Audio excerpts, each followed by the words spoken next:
nashaka kuri uno musi uri hejuru ndababwire idonido y'igikorwa cyateguwe na Federation Burundaise de Cyclisme cyo mu mpera z'indwi kizoba hagati y'itariki 4 n'itariki 6 z'ukwezi kw'icenda. Ico gikorwa kizobera mu ntara ya Makamba mu makomine meza ya Mabanda na Nyanza-Lac.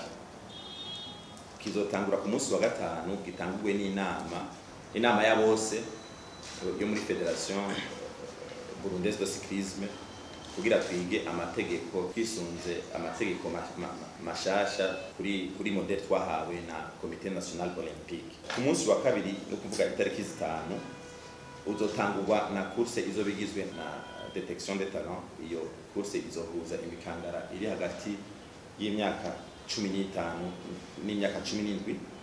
Bazoba ari imisore 100 n'inkumi 100 bazokwiruka kurajya amakinga asanzwe amwe bita amatabaro kugira batatu ba mbere tuzoronka mu bahungu na batatu ba mbere tuzoronka mu bakobwa tugenda tubajana kubaforma muri centre d'entraînement yo mu Rwegura kugira tubigishe kugendera ku makinga ya course amatushe tubashira muri club yabo y'Inyanza-Lac. Hanyuma uwo munsi nyene hazoba etape ya mbere ya championnat national. Iyo etape ya mbere izoba ari iyo bita course contre la montre, izoba kubo bita ba elite, no kuvuga abari hejuru y'imyaka 18 bari munsi y'imyaka 23 n'abayirenze bazogira ibirometero 200 bave mu Nyanza-Lac bashike Kabungerezi. N'abandi b'imikangara bakiri munsi y'imyaka 18 nabo nyene uwo munsi bazogira iyo course contre la montre. Ivyo birori bizobandanya dutanga ubushimwe kwa bazobaye abambere.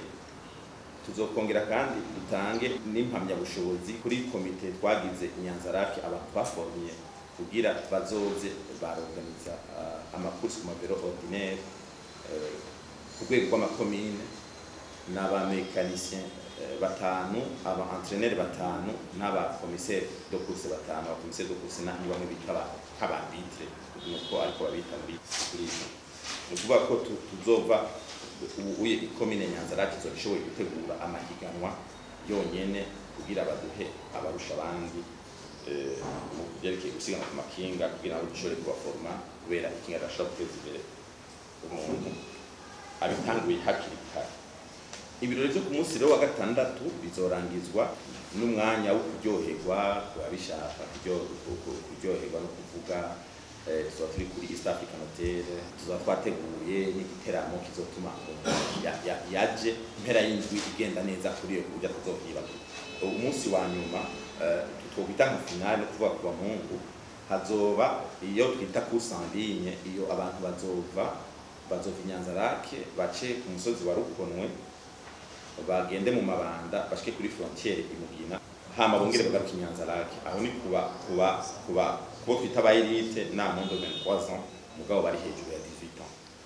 Kuba junior mugabo ntibazoshika kuri frontiere bo bazogenda mugabo bakatire mu Mabanda.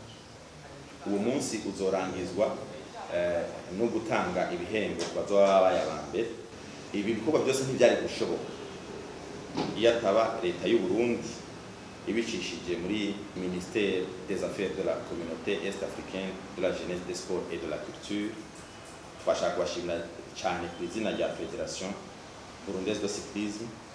Twashaka no gushimira cyane ambassade y'Abafaransa iyo yashoboye gufata mu mugongo igikorwa cya detection de talent kugira abo bana bakiri bato dushobore gutoramo imikangara ishobora kubaforma kugira baze baserukira igihugu.